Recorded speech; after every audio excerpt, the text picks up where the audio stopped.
Bienvenidos a un nuevo video. El día de hoy vamos a abordar el estudio neuroradiológico de las malformaciones cráneoencefálicas. Las malformaciones cráneoencefálicas son un grupo de anomalías congénitas que afectan el desarrollo del cráneo y del encéfalo en etapas tempranas de la gestación, especialmente entre la tercera y octava semana. Pueden ir desde anomalías leves hasta formas severas que pueden llegar a ser incompatibles con la vida. Se originan principalmente por alteraciones en el cierre del tubo neural o por alteraciones en el desarrollo de estructuras cerebrales y craneales. Tienen una etiología multifactorial que incluyen factores genéticos, factores ambientales y deficiencias nutricionales. Dentro de los factores genéticos incluyen los antecedentes familiares o mutaciones de genes reguladores del desarrollo neural. Dentro de los factores ambientales incluyen la exposición a toxinas ambientales como pueden ser pesticidas, el consumo de alcohol o el consumo de drogas ilícitas. Por otro lado, la exposición a radiación ionizante también es un aspecto importante, sobre todo cuando se realiza en etapas tempranas del embarazo. Y por último, las deficiencias nutricionales, en donde el déficit de ácido fólico es el principal factor de riesgo dentro de nuestro medio, pero que puede ser prevenible. A continuación vamos a hablar de las diferentes técnicas de diagnóstico que nos van a ayudar a detectar las diferentes malformaciones cráneoencefálicas. En primer lugar tenemos a la ecografía. La ecografía se considera el método de elección que se utiliza durante el embarazo. Esto porque constituye el método de imagen más inmediato y sobre todo sencillo para la detección perinatal de malformaciones, además de que es un método seguro y sobre todo no invasivo en el desarrollo fetal, por lo que nos va a permitir realizar una evaluación precoz y temprana de dichas alteraciones. La ecografía también nos brinda diferentes técnicas como son la ecografía 2D, 3D, 4D o la ecografía Doppler color, a través de las cuales nosotros vamos a poder valorar la morfología, el tamaño ventricular, el flujo sanguíneo cerebral y también la integridad de las estructuras óseas craneales. Gracias a la accesibilidad y disponibilidad de la ecografía, puede aplicarse en controles de rutina prenatales a partir del primer trimestre del embarazo, lo que permite realizar un diagnóstico precoz que facilita al médico tratante sobre todo para que pueda realizar un manejo perinatal adecuado y tomar decisiones médicas respecto al embarazo de manera oportuna. La resonancia magnética también se considera un estudio de imagen útil, sobre todo para confirmar hallazgos dudosos de la ecografía. Se puede realizar una resonancia magnética fetal y postnatal. A través de ella vamos a poder realizar una evaluación más detallada del sistema nervioso central en casos de que exista sospecha de alguna malformación cráneoencefálica. A diferencia de la ecografía, la resonancia magnética nos ofrece una mayor resolución de contraste, sobre todo en los tejidos blandos, lo cual nos permite visualizar con mucha mayor precisión estructuras intracraneales que se consideren más complejas, como son la sustancia blanca, la corteza cerebral, el cuerpo calloso, los ganglios basales y el tronco encefálico. Cuando realizamos una resonancia magnética fetal, esta se considera ideal después de la semana 20 de gestación, cuando ya el tamaño fetal nos permita una visualización mucho más clara de las estructuras.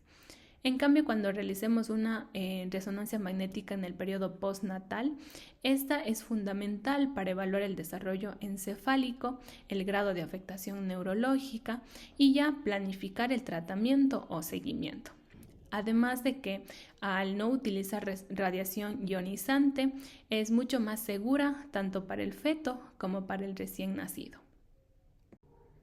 Por último, la tomografía computarizada también se considera un estudio importante en el diagnóstico de las malformaciones cráneoencefálicas, pero más que nada esta se realiza en el periodo postnatal. Es útil, ¿por qué? Porque nos permite detectar alteraciones del parénquima cerebral, como pueden ser la presencia de atrofias o la presencia de hemorragias, además de que tiene una excelente capacidad para evaluar las estructuras óseas del cráneo. Durante el embarazo no es el estudio de elección debido a que emite radiación ionizante que puede llegar a afectar el desarrollo del feto. mientras que en el recién nacido o en etapas posteriores es útil cuando ya se requiere una valoración rápida o sobre todo cuando la resonancia magnética no está disponible. Sin embargo, es una técnica que debe usarse con mucha precaución, sobre todo optimizando las dosis de radiación y siempre evaluando que los beneficios diagnósticos superen a los riesgos potenciales que podrían provocar. Ahora vamos a hablar de las diferentes malformaciones congénitas que podemos encontrar, iniciando con las que se originan por defectos del tubo neural. Por ello es muy importante recordar el desarrollo embriológico del tubo neural y sobre todo recordar su importancia. El tubo neural, como ya sabemos, es una estructura embrionaria fundamental. ¿Por qué? Porque va a dar origen a lo que es el sistema nervioso central, es decir, el cerebro y la médula espinal.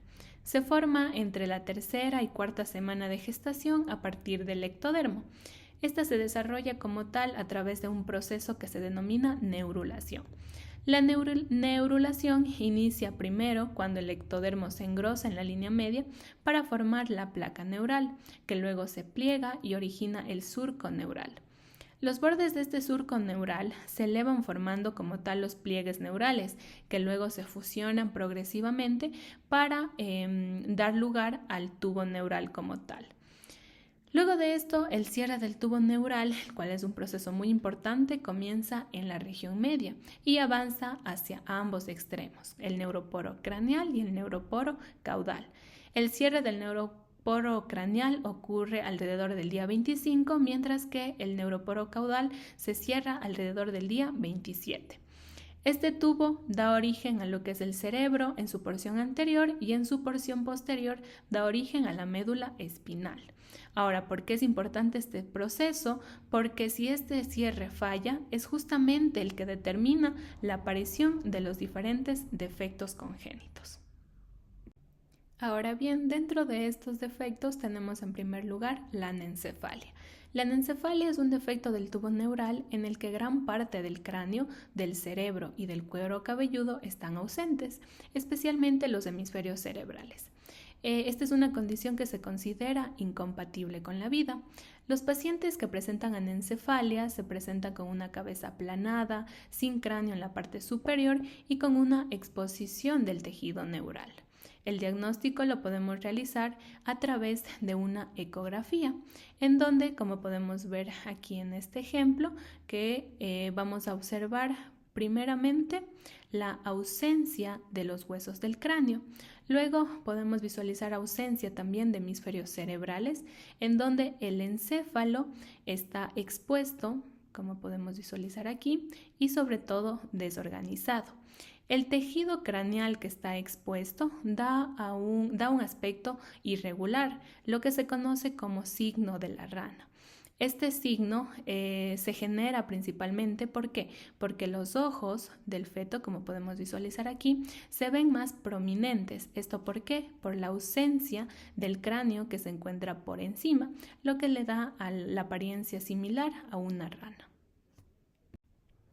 Ahora tenemos el caso de una mujer de 18 años de gestación que se presenta a consulta y se realiza una ecografía en donde podemos visualizar como tal la ausencia de la bóveda craneal en esta flecha que está indicando y también la ausencia de los hemisferios cerebrales. En este caso se complementa el diagnóstico realizándose una reconstrucción 3D de la ecografía que nos confirma la presencia de anencefalia. En este caso, la anencefalia que presentó la mujer tenía características incompatibles con la vida, por lo que posterior a ello se le fue inducido un aborto.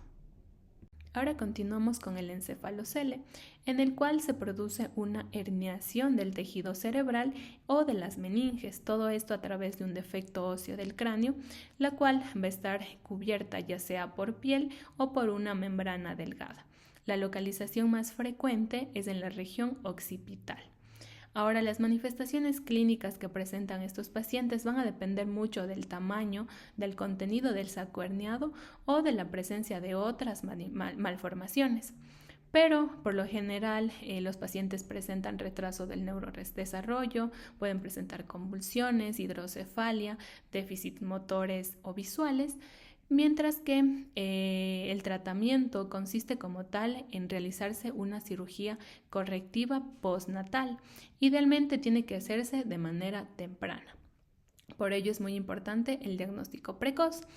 Este diagnóstico lo podemos realizar a través de una ecografía, como podemos ver en este ejemplo, en el cual les presento una ecografía en un corte sagital de la calota fetal, en donde vamos a observar primero la disrupción la disrupción como tal del hueso occipital y una imagen anecoica. Esta imagen anecoica está bien delimitada, que corresponde a las meninges, que están como tal protruidas fuera de la calota y corresponde al diagnóstico de un encéfalocele. El encéfalocele puede tener diversas variaciones dependiendo del contenido de la herniación. En este caso, cuando el contenido corresponde solo a meninges, se le denomina meningocele craneal, mientras que cuando existe la presencia de meninges más tejido cerebral, se le denomina encéfalo-meningocele, mientras que si existe tejido cerebral más ventrículos, se le denomina encéfalo-cisto-meningocele. A continuación les he traído dos casos. En la primera, que se trata de una ecografía en corte sagital, nos permite visualizar como tal el saco meningio que está protruyendo desde un defecto del hueso occipital. En este caso, en su interior, justamente lo que está señalándose con las flechas, podemos observar una imagen hipoecoica que está bien delimitada y que correspondería como tal a la salida de tejido encefálico y correspondería al diagnóstico específico de un encéfalo meningocele. ¿Ya? Por otro lado, tenemos esta ecografía en un corte sagital del feto, donde se aprecia claramente primero la disrupción del hueso occipital igualmente, con la salida de las meninges que están aquí, están rodeadas por las flechas, que se ve como una imagen anecoica. En este caso no existe tejido cerebral, por lo que corresponde al diagnóstico de un meningocele craneal. A continuación vamos a hablar de otro grupo de malformaciones cráneoencefálicas, en este caso dadas por anomalías en la organización de los hemisferios cerebrales. Estas malformaciones se producen principalmente por alteraciones en el desarrollo del cuerpo calloso. Primero debemos recordar que el cuerpo calloso es aquella estructura que se encarga de conectar ambos hemisferios cerebrales, es decir, hemisferio cerebral derecho e izquierdo, y permite como tal la comunicación entre ellos. Consta de 4 porciones, como son el rostro, la rodilla, el cuerpo y el esplenio, de adelante hacia atrás, ¿no es cierto? Ahora, es importante recordar el desarrollo embriológico, el cual va a estar organizado a través de la diferenciación del neuroporo rostral del tubo neural, esto a partir de la 7ª semana de gestación. Pero aquí hay que tomar en cuenta algo, y es que las 4 porciones no se van a formar simultáneamente, sino que lo hacen en periodos diferentes. Primero aparece la rodilla, después el cuerpo, el esplenio y finalmente el rostro. Todo esto de manera bidireccional y no de adelante hacia atrás como conocemos la estructura normalmente. Este detalle es el que explica como tal las diferentes alteraciones que se producen en el desarrollo, como son las que vamos a ver a continuación, la agenesia y la disgenesia. La agenesia del cuerpo calloso es una malformación congénita en la que existe la ausencia total del cuerpo calloso. Esta se produce por un error en la formación o migración de las fibras comisurales en el desarrollo fetal. Esta se presenta en 1 de cada 3.000 a 5.000 nacidos vivos. Las manifestaciones clínicas que presenta el paciente son muy variables. Pueden ser asintomáticas, es decir, pueden pasar desapercibidas en la infancia, todo esto sí es leve, o pueden ya asociarse a retrasos en el desarrollo, procesos de epilepsia o problemas de coordinación y aprendizaje cuando se trata de una malformación mucho más grave.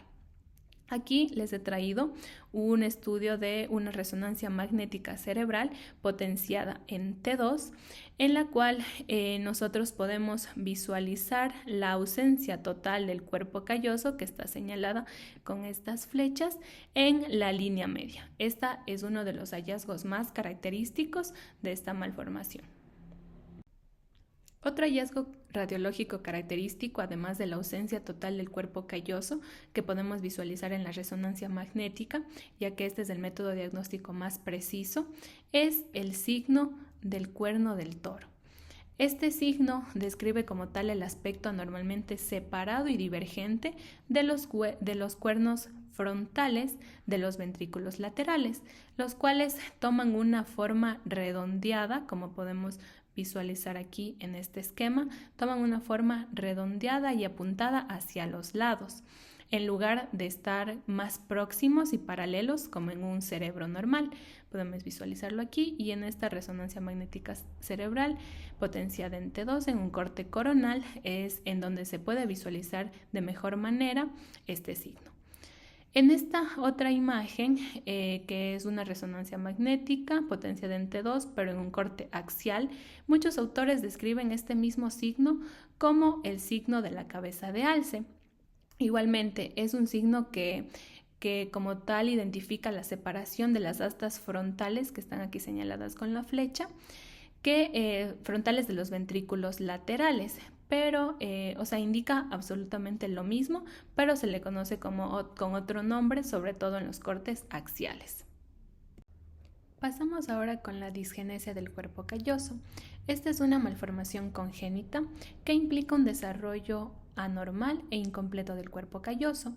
En este caso, a diferencia de la agenesia, en la disgenesia existe parte del cuerpo calloso, solamente que algunas porciones no se forman correctamente, lo que nos va a dar lugar a una arquitectura alterada del cuerpo calloso. Esto nos genera una discontinuidad estructural en donde el cuerpo calloso se ve interrumpido o con zonas ausentes en los estudios de imagen.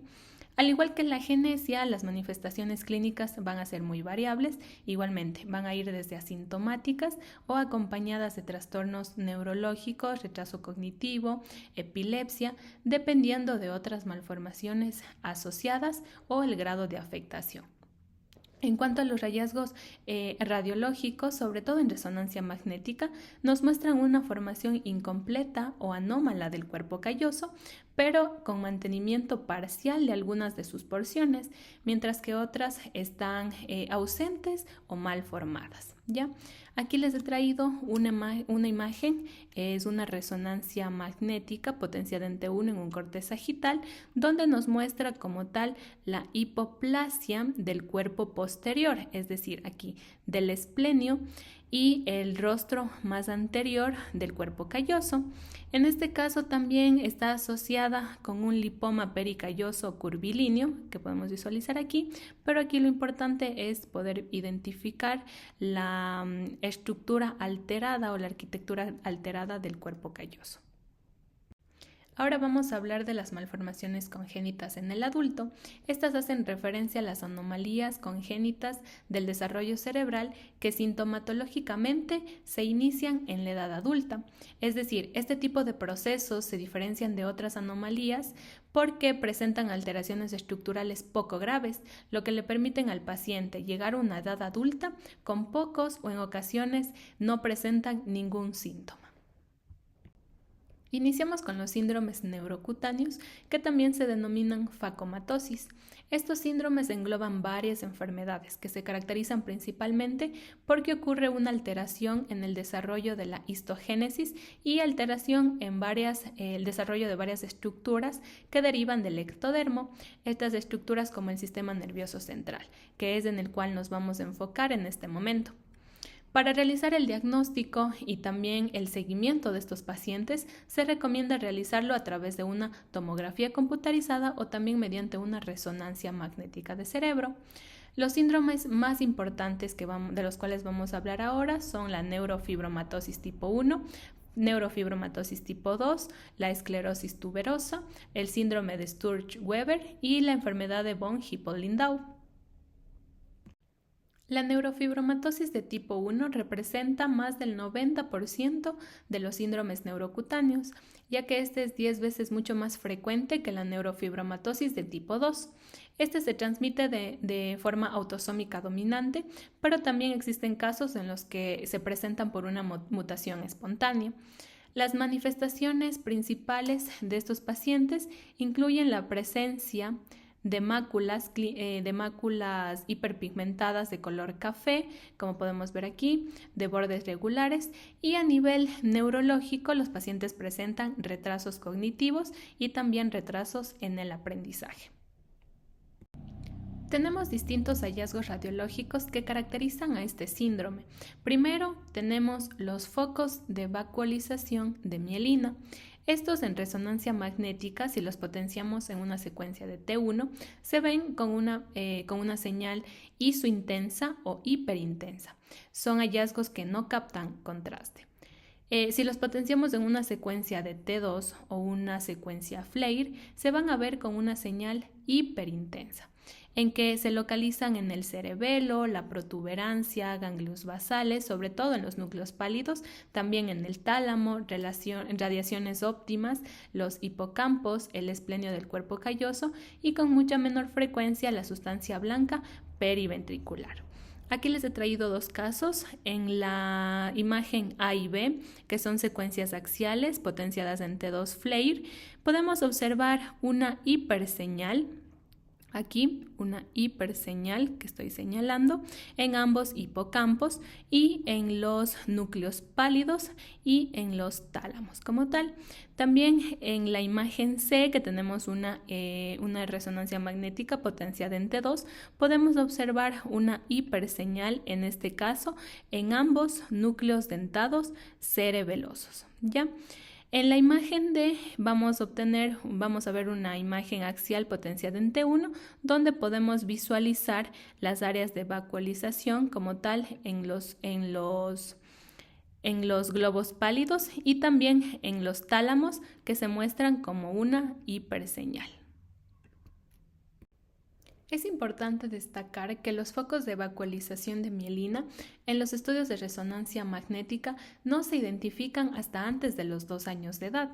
Estos pueden progresar hasta los 10 o 12 años, pero posterior a ello involucionan progresivamente, lo que produce que ya no sea habitual visualizarlos a partir ya de los 20 años. Actualmente se ha demostrado que si utilizamos las denominadas secuencias de tensor de difusión, se pueden seguir observando estas alteraciones en las localizaciones que ya no se observan o desaparecieron en secuencias convencionales. Otro hallazgo importante de este síndrome es la presencia del glioma de bajo grado, el cual es un tumor cerebral de crecimiento lento que se origina de las células gliales. En resonancia magnética, si las secuenciamos en T1, se van a presentar como lesiones isointensas o hipointensas, mientras que potenciadas en T2 o en secuencia FLAIR se presentan como isointensas o hiperintensas, todo esto respecto a la sustancia gris, y son lesiones que no captan contraste. Entonces aquí les he traído un ejemplo de casos en los cuales, en la imagen A, que se trata de una secuencia coronal potenciada en T1, podríamos visualizar esta simetría que existe en el calibre de los dos nervios ópticos, si lo comparamos con el homólogo, ¿ya? En este caso, por la presencia del glioma en el lado derecho, ¿ya? En la imagen B podemos visualizar un corte coronal potenciado en T1, donde vemos que el glioma está afectando como tal al hemiquiasma izquierdo con la flecha. En la imagen número C podemos visualizar un corte axial, en donde podemos visualizar un engrosamiento, si lo ubicamos aquí, un engrosamiento de la porción cisternal del nervio óptico, en este caso del lado derecho. Y en la imagen D podemos visualizar una imagen en corte axial potenciada en T1. En este caso es una secuencia que está con supresión de grasa, donde vamos a poder visualizar el glioma también en el hemiquiasma y en la cintilla izquierdos. El glioma de bajo grado en pacientes con neurofibromatosis de tipo 1 muestran mayor predisposición a que se presenten en una localización intracraneal específica. La localización más frecuente de esta es el quiasma óptico, pero también es frecuente que lo encontremos en otras localizaciones de la fosa posterior, como pueden ser el tronco del encéfalo o el cerebelo, pero es más frecuente en el quiasma óptico ya. Ahora, es frecuente que estos hallazgos involucionen, pero hay ocasiones en las que al contrario evolucionan a glioblastomas multiformes, pero es algo muy infrecuente, la verdad. Ahora aquí les he traído un caso de un paciente de 7 años que se le realizó un estudio de resonancia magnética en la que podemos observar cómo este glioma de bajo grado está localizado en el nervio óptico del lado derecho y ya está produciendo una extensión hacia el quiasma óptico. Otro tumor muy característico es el neurinoma plexiforme. Este es un tumor benigno igualmente que sigue el trayecto del nervio del cual depende. La localización más habitual es la rama oftálmica del nervio trigémino, lo que llega a afectar como tal la región de la órbita y también puede llegar a extenderse hacia el seno cavernoso, pero no logra como tal llegar a invadir el cavum de Meckel. ¿Ya? Aquí les he traído una resonancia magnética en un corte axial y en un corte sagital, donde podemos observar como tal todo esto que corresponde al neurinoma plexiforme. En este caso, si vemos en el corte sagital, este tiene un trayecto no solo en la rama oftálmica, sino en las 3 ramas del nervio trigémino. A continuación les he traído un caso, el caso de un niño de 13 años de edad que acude al servicio del hospital con quejas de la presencia de una masa indolora en el párpado derecho durante 2 años. En este caso se le realiza exámenes complementarios, dentro de ellos una resonancia magnética, y en la resonancia magnética justamente se puede observar un neurinoma plexiforme, en este caso que ya llega a afectar el seno cavernoso y también la órbita derecha.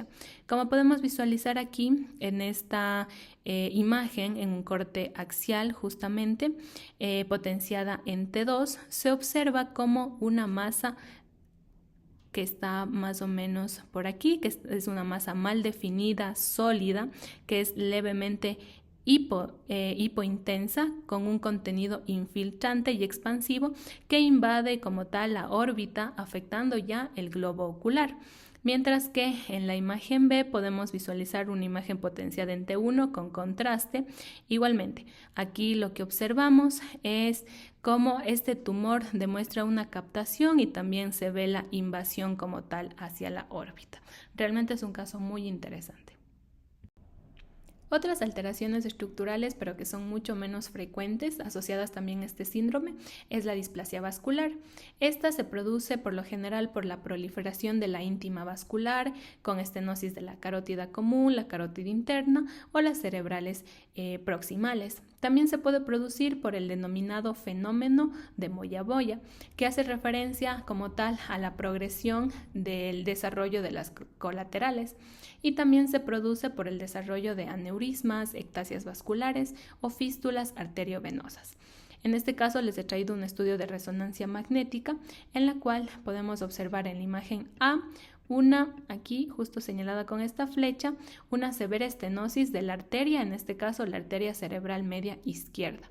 En la imagen B podemos visualizar cómo los vasos se ven más prominentes, en este caso en la localización de las arterias lentículo estriadas, que hace referencia a la presencia del fenómeno de Moya-Moya. Y en la imagen C y D lo que podemos observar es como tal signos de hipoperfusión crónica.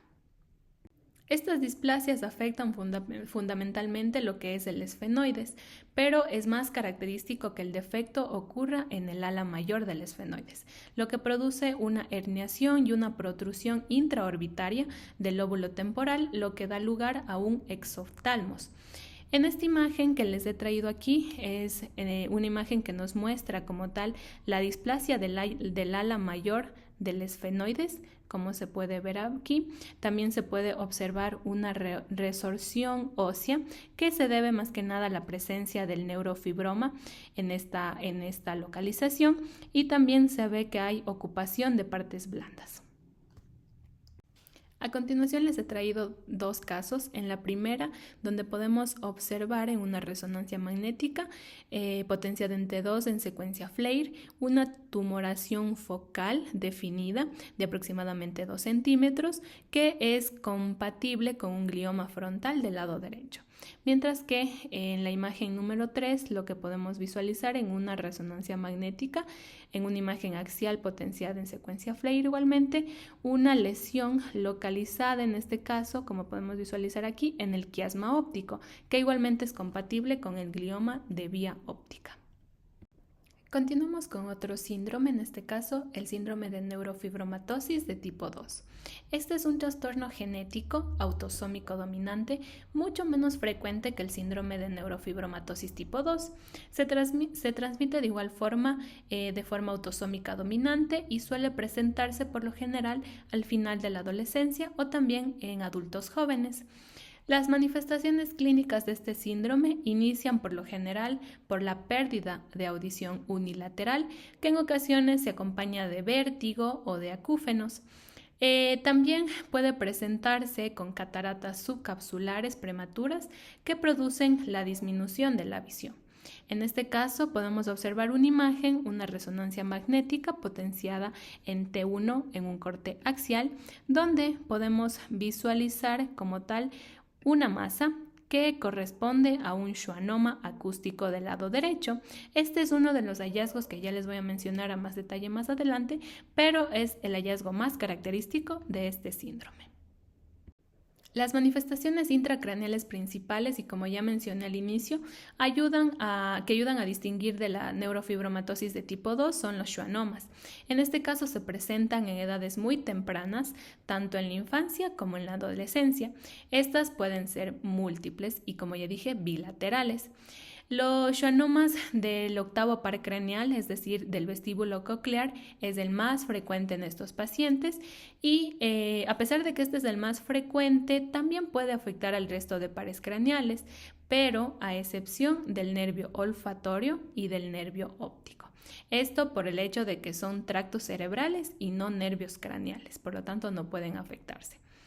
Aquí les he traído una imagen, una tomografía computarizada axial sin contraste, donde podemos observar dos lesiones. Aquí, dos lesiones extraaxiales lobuladas con realce heterogéneo, específicamente en los ángulos pontocerebelosos bilaterales. Ambas lesiones se extienden hacia el conducto auditivo interno y medialmente las lesiones colindan con los pedúnculos cerebelosos inferiores y en este caso los comprimen, ¿ya? Luego en este caso, en esta otra imagen, tenemos un paciente que llega por pérdida auditiva bilateral en un paciente adulto. Entonces se le realiza una resonancia magnética, potencia de T2, un corte axial, donde podemos visualizar aquí dos masas que están del lado derecho y del lado izquierdo.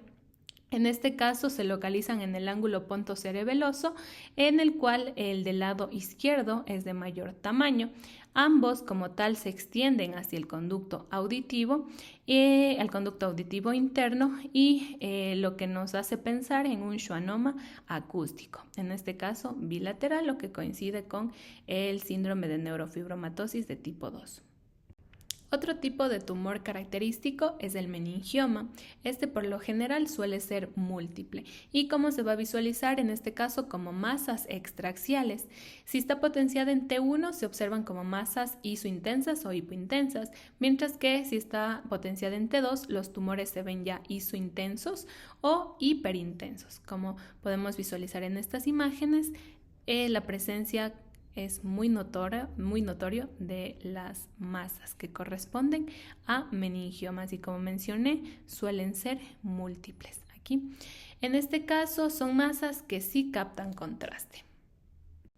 Otro hallazgo frecuente es el ependimoma intramedular. En este caso, es un tumor que se origina a partir de las células ependimarias que están recubriendo a los ventrículos cerebrales y también al canal central de la médula espinal. En este caso, cuando se detectan los tumores en los pacientes, es muy importante que se les realice seguimiento y el seguimiento es recomendable que se lo haga a través de resonancia magnética.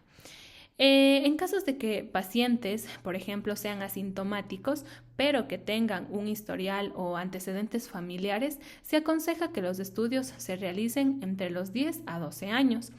Pero, se les debe realizar una resonancia magnética cada 2 años hasta que cumplan los 20 años. A partir de esta edad ya los estudios se vuelven más espaciados y se realizarán cada 3 o cada 5 años. Y en el momento en el que se encuentre un tumor y el seguimiento debe ser anual en este caso.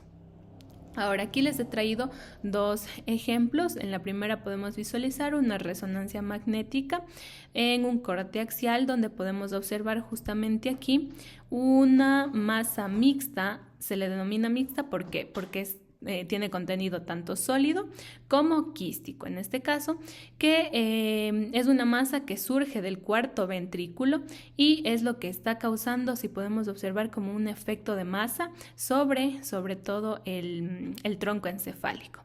Mientras que, por otro lado, tenemos aquí la resonancia magnética en un corte sagital, donde ya podemos visualizar de mejor manera el ependimoma que se encuentra en el cuarto ventrículo.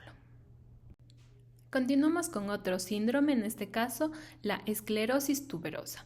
Este también se denomina como enfermedad de Burke-Neville, que se caracteriza por que se presenta una alteración de la neurogénesis y también en la migración neuronal que puede llegar a causar lesiones de tejido amartomatoso en el sistema nervioso central. Igualmente que los anteriores se transmite de forma autosómica dominante, pero también es frecuente que se den casos por mutaciones espontáneas. Dentro de las manifestaciones clínicas podemos encontrar una tríada clásica, en la que incluye un nevo papular facial, que también se conoce como adenoma sebáceo, incluye también la presencia de epilepsias y el retraso mental. En los estudios que se realizan en resonancia magnética, se observa que en más del 95% de los pacientes equivalen a lesiones que ya se identifican en el periodo neonatal. Dentro de la esclerosis tuberosa también se incluyen lesiones como la tubers corticales, la cual es mucho más común que se presente en los lóbulos frontales, como podemos visualizar aquí, se visualizan como masas. Estas masas llegan a afectar a la corteza y por ende también a la sustancia blanca que está subyacente a ella. La afectación en esta zona condiciona a que exista también una expansión de la corteza que está siendo afectada y progresivamente estas pueden evolucionar a calcificaciones. Otro hallazgo característico de esta enfermedad es el astrocitoma subependimario de células gigantes, el cual es un tumor cerebral benigno, en el cual la localización más frecuente es que sea próximo al agujero magno, como podemos visualizar aquí, al agujero de Monro. En esta posición puede llegar a provocar hidrocefalias obstructivas. También es frecuente la aparición de amartomas subependimarios, los cuales son nódulos benignos que se localizan con mucha más frecuencia en la unión caudotalámica. Estos suelen ser calcificados y este es el aspecto que permite que sea mucho más fácil visualizarlos en TC a comparación de la RM. Aquí tenemos en esta imagen, en la primera imagen, una TC sin contraste, donde se muestran múltiples nódulos. Si podemos observarlos, múltiples nódulos subependimarios que están calcificados. Todos estos se encuentran a lo largo de los márgenes de los ventrículos laterales. El paciente presentaba convulsiones. Por otro lado, tenemos en esta imagen de una resonancia magnética potenciada en T2 la presencia de nódulos. En este caso, se pueden visualizar nódulos calcificados que se visualizan como hipointensos. Hay que mencionar también que es muy importante que se realice el seguimiento de la esclerosis tuberosa. Es recomendado que se haga a través de una resonancia magnética o de una tomografía computarizada. En pacientes que son asintomáticos, el seguimiento se lo debe realizar cada año o se lo puede realizar cada 3 años hasta que el paciente cumpla 25 años. ¿Esto con qué? Con el objetivo de valorar si existe o no el crecimiento o la aparición de un astrocitoma subependimario de células gigantes, ya que, como les mencioné, este puede cursar con hidrocefalia obstructiva, lo cual podría considerarse una complicación grave para el paciente. Si luego del seguimiento el paciente presenta como tal el hallazgo de un astrocitoma subependimario, los estudios ya deben realizarse de manera más frecuente. A continuación les he traído un caso clínico de una paciente femenina de 11 años de edad en quien sus pacientes refieren la presencia de convulsiones frecuentes. Se le realiza una resonancia magnética potenciada en T1, donde podemos observar aquí una masa subependimaria, específicamente en el asta frontal del ventrículo lateral del lado izquierdo, que está casi cerca del foramen de Monro. Ahora continuamos con el estudio del síndrome de Sturge-Weber, o también denominado síndrome de angiomatosis encéfalo-trigeminal. Esta es una enfermedad que se desarrolla generalmente de forma esporádica. La forma de presentación clásica en los pacientes es que presentan un angioma facial conocido como en vino de Oporto. Este tiene una distribución particular, como podemos visualizar aquí, tiene una distribución particular, ya que sigue las ramas del nervio trigémino, por eso se presenta de esta forma. También son pacientes que pueden presentar cataratas prematuras, esto debido a que existe una malformación vascular en el globo ocular que puede estar asociado a una angiomatosis venosa leptomeningia. El cuadro clínico como tal inicia por lo general con la presencia de epilepsia, también puede presentar el paciente hemianopsia, hemiplegia y en casos mucho más graves ya puede existir la presencia de retraso mental o también de demencia. Todo esto normalmente se presenta antes de los 2 años de edad. Estos síndromes en la tomografía computarizada se aprecian como tal como atrofias o calcificaciones, como podemos visualizar aquí, que generalmente se da en las regiones parieto-occipital o homolateral, a donde se encuentre el nevo facial del paciente, ¿ya? Por otro lado, cuando se trata de resonancia magnética, la cual ya nos permite observar como tal las estructuras vasculares anómalas meningias. En este caso, en estas dos imágenes podemos observar cómo existe un angioma pial que está afectando a los compartimentos tanto supratentorial como infratentoriales. Tenemos otro síndrome que se trata del síndrome de von Hippel-Lindau.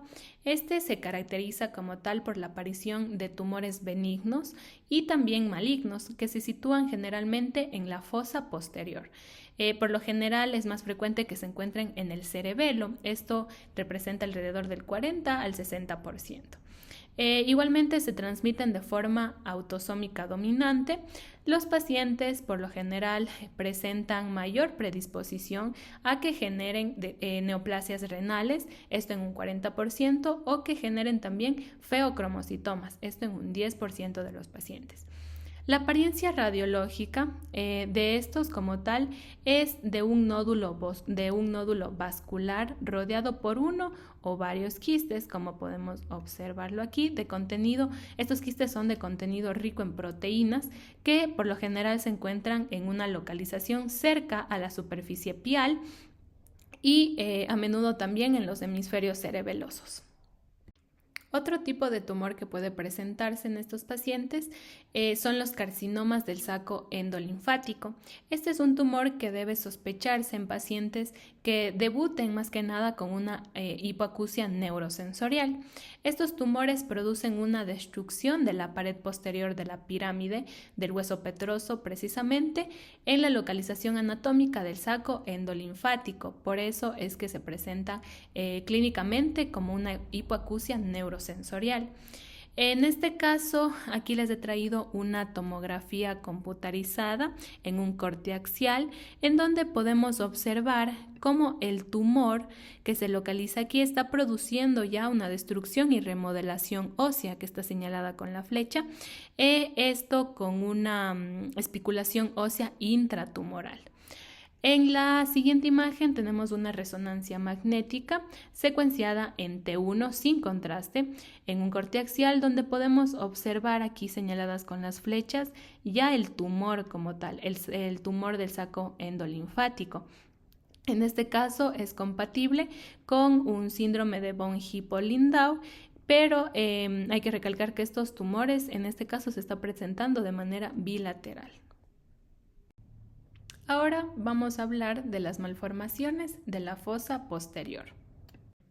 Para ello hay que recordar que la fosa posterior es una de las 3 principales divisiones de la base del cráneo, todo ello junto a la fosa craneal anterior, a la fosa craneal media y justamente aquí encontramos la fosa craneal posterior.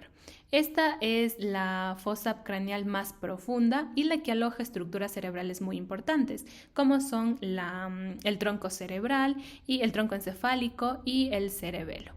Dentro de las malformaciones que podemos encontrar nosotros en esta región incluyen primero la malformación propia del parénquima cerebeloso. Cuando estas son graves, se presentan clínicamente en la infancia, pero en caso de que tengan afectación leve, los pacientes pueden llegar a ser asintomáticos. También incluimos aquí las malformaciones quísticas o pseudoquísticas de la fosa posterior y por último también la malformación de Chiari de tipo 1. Vamos a comenzar ahora con la malformación de Chiari de tipo 1. Esta es una malformación estructural congénita en la que se produce básicamente un descenso anormal de las amígdalas cerebelosas, todo esto a través del foramen magno hacia el canal cervical de la médula espinal. Esta malformación está dada como tal porque existe una fosa posterior displásica y sobre todo de menor tamaño. Entonces, ¿qué va a producir esto? Esto conlleva que las estructuras infratentoriales no tengan el suficiente espacio para permanecer, lo que provoca el descenso como tal de las amígdalas cerebelosas. Los pacientes generalmente presentan mareos, cefaleas, debilidad, atrofia muscular o también puede presentar disfagia. Ahora, existe una forma para saber o más bien evaluar si las amígdalas cerebelosas están descendidas en los estudios radiológicos y esto lo hacemos a través de del trazado de una línea que se denomina basión o pistion o también se le denomina línea del foramen magno. Esta línea como tal es trazada entre los bordes anterior, como podemos visualizar aquí, el borde anterior y el borde posterior del foramen magno. Ya es la línea azul, corresponde a esta. Y posterior a ello se mide la distancia desde la punta, a partir de aquí, desde la punta de las amígdalas cerebelosas hasta esta línea, justamente de esta forma. Entonces, esta línea es la que nos va a permitir cuantificar el grado de herniación cerebelosa. En el caso de que exista un descenso de las amígdalas de más de 5 milímetros, por lo general ya se considera una situación anormal que nos podría estar orientando a una malformación de Chiari de tipo 1. Para el diagnóstico de este síndrome, la resonancia magnética es la técnica de elección, ya que nos permite identificar como tal primero el tamaño de la fosa posterior y también su morfología. De igual forma es muy importante para determinar el grado de herniación de las amígdalas, ya que podemos hacerlo, como les mencioné, a través de del trazado de la línea basión o pistion, como lo podemos visualizar aquí. En este caso, como les mencioné en la diapositiva anterior, el descenso amigdalar de más de 5 milímetros por debajo del agujero occipital debe ya considerarse como anormal.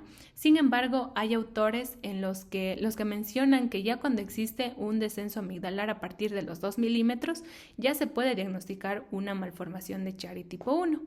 Sin embargo, para esto es mejor valorar la extensión del descenso junto con la edad del paciente, porque pueden existir variaciones importantes a tomar en cuenta. Igual forma, también nosotros podemos visualizar a través de la resonancia magnética el compromiso que tiene esta herniación sobre el tronco encefálico. Ya, aquí les he traído un caso en el cual, bueno, es una resonancia magnética de un corte sagital donde podemos observar un descenso amigdalar.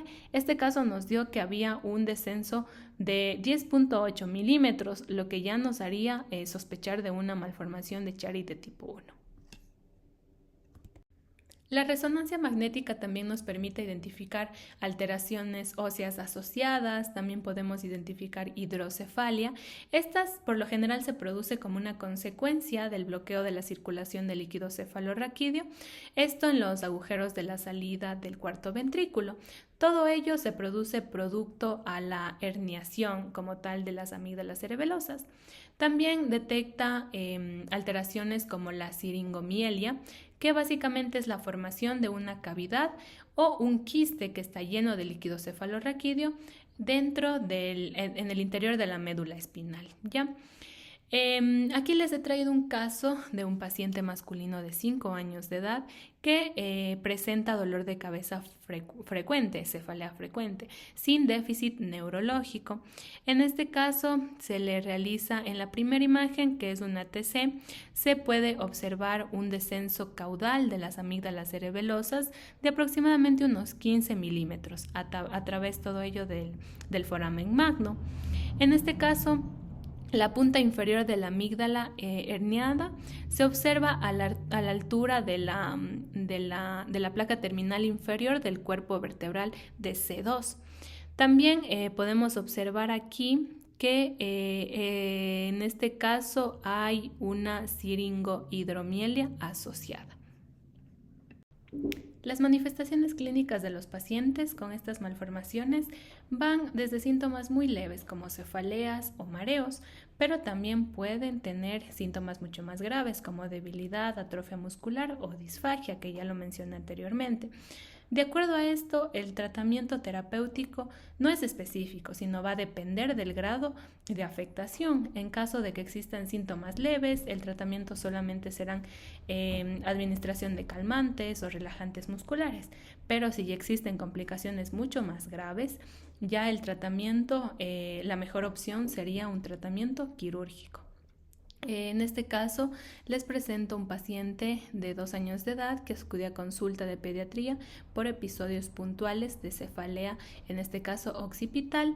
Se le realiza una resonancia magnética en un corte sagital y, como podemos observar aquí, existe una herniación de las amígdalas cerebelosas, lo que le pueden estar ocasionando al paciente los síntomas.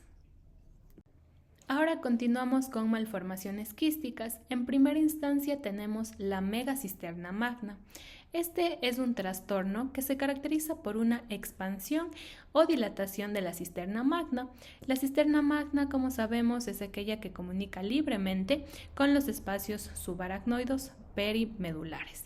Y esta representa más del 50% de todas las malformaciones quísticas, ¿ya?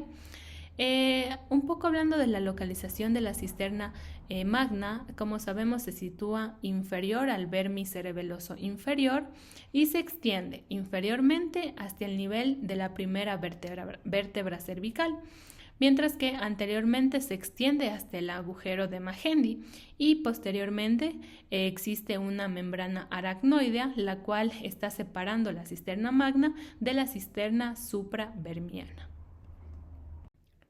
La megasisterna magna puede llegar a desarrollar complicaciones en el paciente, como por ejemplo puede desarrollar una hidrocefalia. ¿Esto por qué? Porque puede llegar a producir una compresión del cerebelo y posteriormente un colapso del acueducto de Silvio. Sin embargo, en la mayoría de los casos suele ser un hallazgo casual que se presenta tanto en tomografía computarizada como en resonancia magnética. Como les mencioné, la megasisterna magna puede producir este efecto de masa que comprime el cerebelo y como tal puede dar lugar también a una remodelación de la escama del hueso occipital y por lo tanto generar un aumento del tamaño de la fosa posterior. Ahora tenemos los quistes aracnoideos.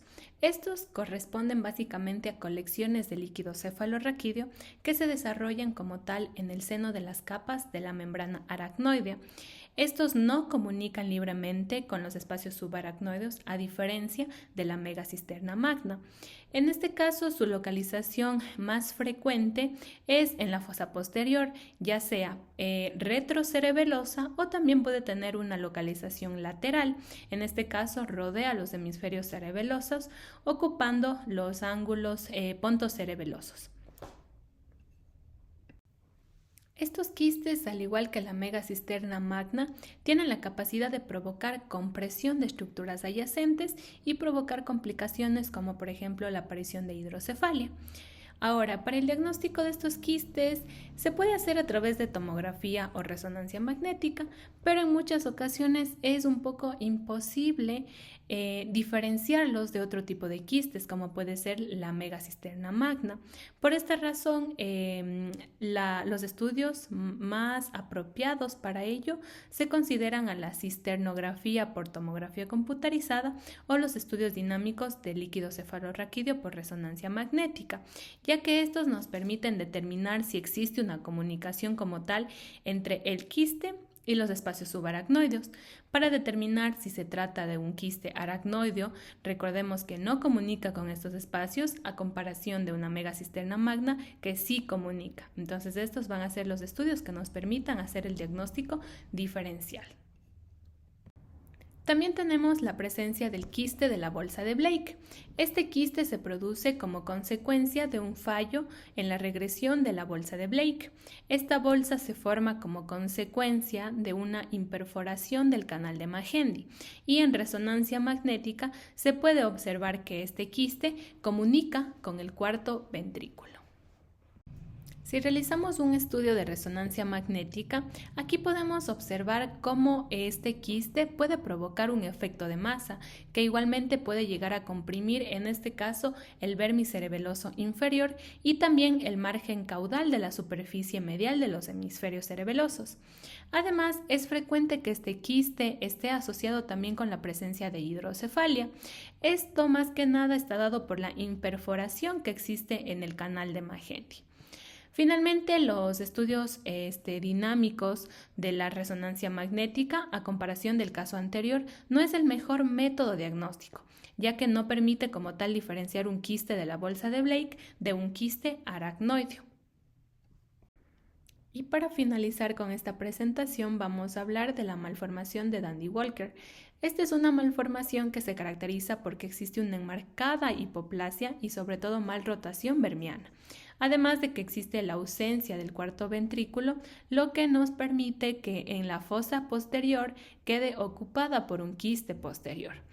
Esta es una malformación que se detecta en la infancia, pero como en muchas ocasiones se puede presentar como un hallazgo casual o accidental. En este caso, en las dos primeras imágenes se tratan de una tomografía computarizada axial, en donde la flecha verde como tal nos está mostrando la hipoplasia vermiana, que es una característica fundamental de esta malformación.